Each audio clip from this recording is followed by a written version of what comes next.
to be able to just make a choice on your own and just be able to speak for yourself. This one's wife. Why the palace will cause her downfall. Hello, I'm H.G. Tudor. There are many people who don't give a fig about this one's wife. They know about her, they see her as a dullard and aren't particularly interested in her or Harry. There's also a substantial number of people that don't like her. It's got nothing to do with the colour of her skin, got nothing to do with her race, and everything to do with the way that she has behaved. Amongst that group, there are those that decide, I don't like her, but I don't know her, she has no impact upon my life, I'm not going to read about her, I'm not going to watch videos about her, I essentially go no contact with her, and therefore she doesn't permeate my consciousness very often at all. There are others that live and breathe much of what she does, that they are invested in watching how she behaves. And even though it has got to a point, as I explained in my recent conversation with Royally Sage, where there's very much a rinse and repeat about what she does, go on a faux royal tour, wear something inappropriate, issue a word salad, do some facade management going to a school, do some facade management talking about mental health, go to a couple of places, received a gift, barge in front of Harry, stare down the camera lens, and then go and do it all again.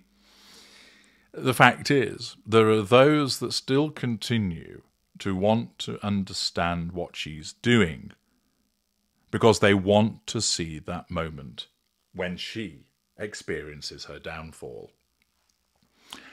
They want to see that moment of exposure, that when all of the lies that she has told come to revisit her, that somebody finally gets to the bottom of some of the major porky pies that she has told and provides comprehensive evidence across a major network that outs her, be it, for instance, demonstrating that she has a secret child, or that she was a yacht girl, or that she's been involved in some kind of financial chicanery revolving around Archwell, or that the children don't exist, or that they were born of a surrogate.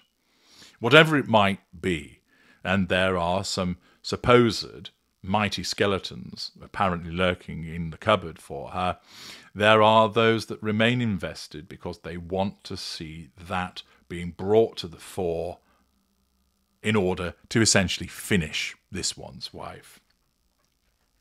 I've explained previously that the likelihood of that happening is pretty slim as a consequence of the fact that the mainstream media, even if some of those things were true, and of course it's up for debate whether they are or they're not, you will have your own particular views, the fact is that the mainstream media is reluctant to slaughter the golden goose by causing such exposure because they recognise that they continue to make plenty of money by reporting on what this one's wife does and people acting and responding in high dudgeon to that.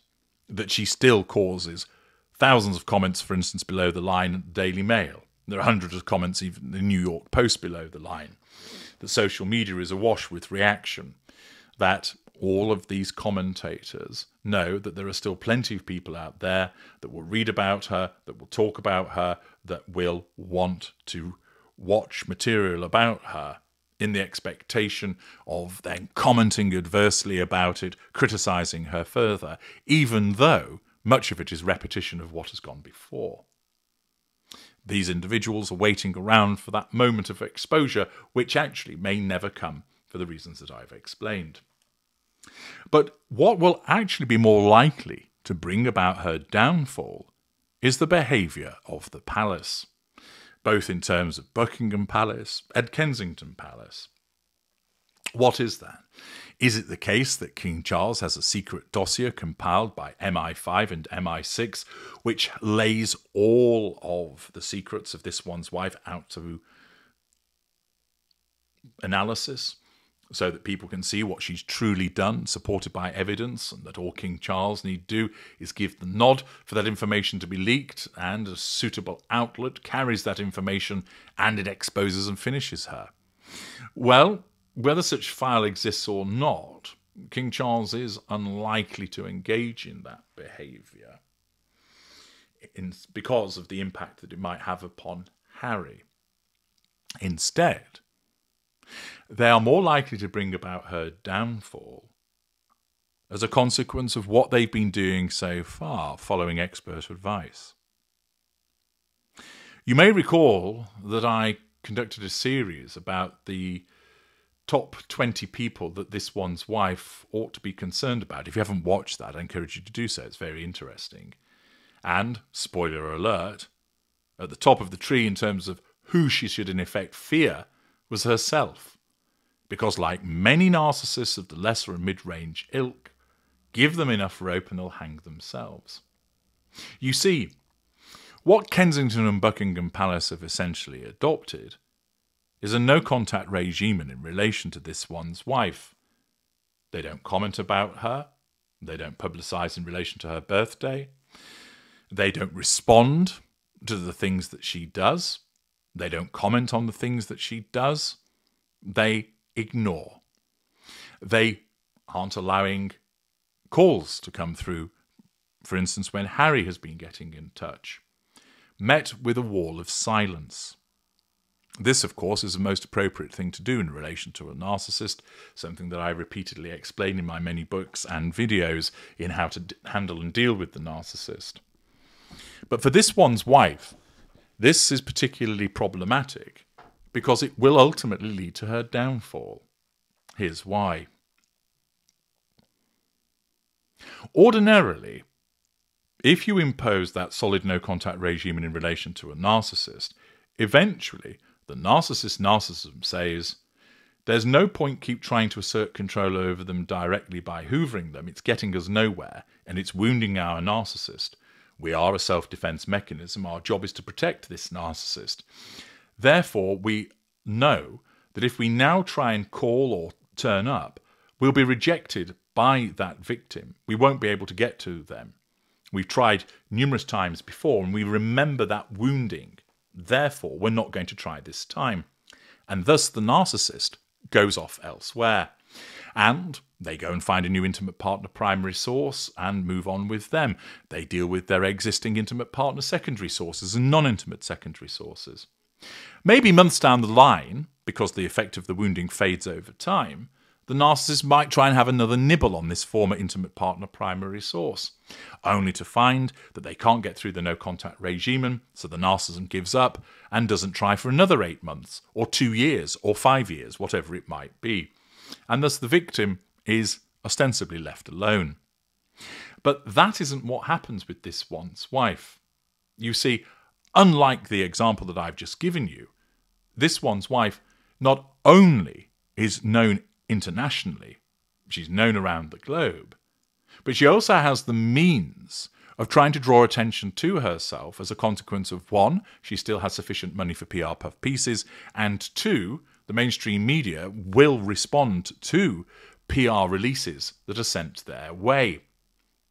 Thus, she attempts to hoover a member of the royal family. It doesn't work. Accordingly, what must she do? She has to then try and demonstrate to the world that she continues to exist and that she's important. So she engages in some cack-handed announcement. Look, I'm launching a lifestyle brand, which goes nowhere. Look, it's the 40 by 40 event, which goes nowhere.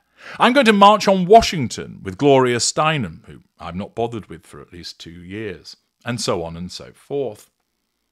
Now, at first, people would just go, oh, look, yep, she's announced that, yeah. And then they start to notice there's no delivery. People start to notice that there is this pattern of behaviour by this one's wife, that she announces things but doesn't follow through. And that, look, whenever the royal family do something, she's got to try and usurp the attention in some way. Basically, she's like a petulant child that can't stand the fact that there is just silence from the royal family towards her. She believes that they ought to recognise her. I'm this one's wife. I'm important. I'll scream and scream until I'm sick. To recall a particular children's programme from long ago. The fact is that she demands that attention.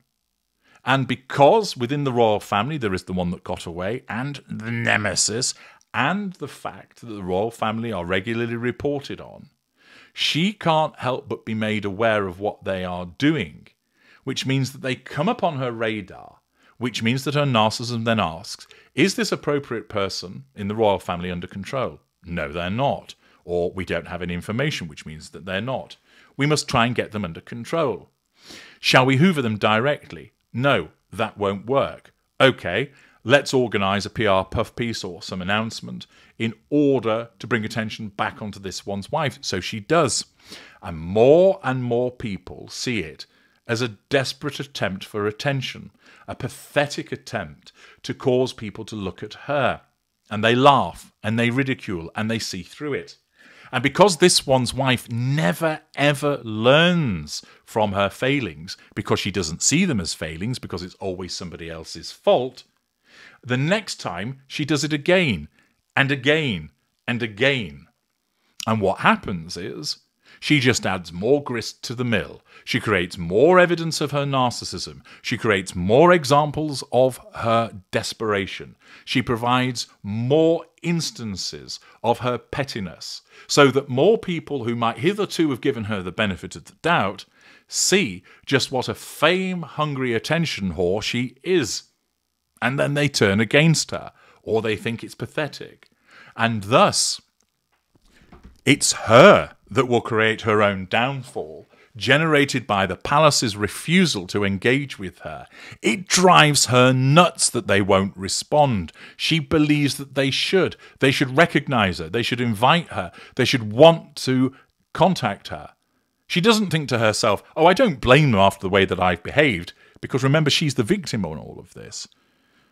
That typical narcissistic mindset that she's the one that's been hard done to, and that the revision of history deletes any suggestion that she'd ever done anything wrong. They are the ones that have mistreated her. She needs the apology. They should recognise her. They should invite her. And the fact is that when she just gets silence, rather than back away and remain silent herself, her narcissism causes her to try and do something in order to get that control and nullify the threat to control, so that the world sees it, and the world, through jaded eyes, goes, oh, here she goes again. And thus, more people turn against her. And thus, this wall of silence that emanates from the royal family in relation to this one's wife drives her nuts, causes her to respond the way that she does. And that, her own worst enemy being herself, is what will result in her eventual downfall. I'm H.G. Tudor. Thank you for listening.